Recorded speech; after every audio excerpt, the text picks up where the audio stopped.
ওপারে পাড়ি জমালেন CID TV শোয়ের জনপ্রিয় অভিনেতা ফ্রেডরিক্স। তার আসল নাম দীনেশ ফান্দিশ। সিআইডি এর যাত্রা শুরু হয় 1997 সালে, আর দীনেশ ফান্দিশ কাজ করে 1998 সাল থেকে। বিগত কয়েকদিন ধরেই তার শরীর ভালো ঠেকছিল না। সে কয়েকদিন আগেও হাসপাতালে ভর্তি হয়েছিল। অনেকে বলে যে সে হৃদরোগে আক্রান্ত, কিন্তু এই বিষয়টি ভুল প্রমাণ করানো হচ্ছে সিআইডির আরেক গুণী অভিনেতা দয়ানন্দ শেঠি। दुख तो होगा ही, सवाल ही नहीं। और यहाँ काफी टाइम से बेचारे थोड़े बीमार भी चल रहे थे, और कल रात 12:08 में उनका निधन हो गया।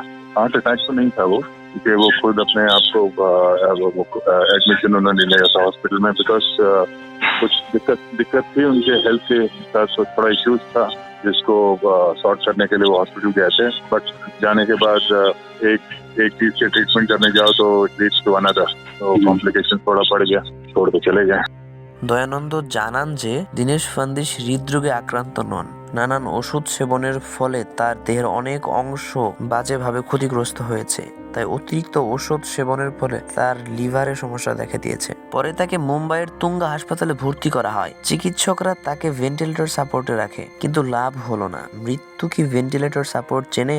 গত 4 তারিখ সোমবার রাত 12:08 তিনি শেষ নিঃশ্বাস ত্যাগ করেন মুম্বাইয়ের তুঙ্গা হাসপাতালে। তার মৃত্যুর খবর পাওয়া মাত্র সবাই কান্না জুড়ে দেন। সকল ভক্তগণ তার বাসায় আসে। তাছাড়া সিআইডি সিরিয়ালে অভিনয় করা প্রায় প্রত্যেকেই তার বাসায় এসেছে।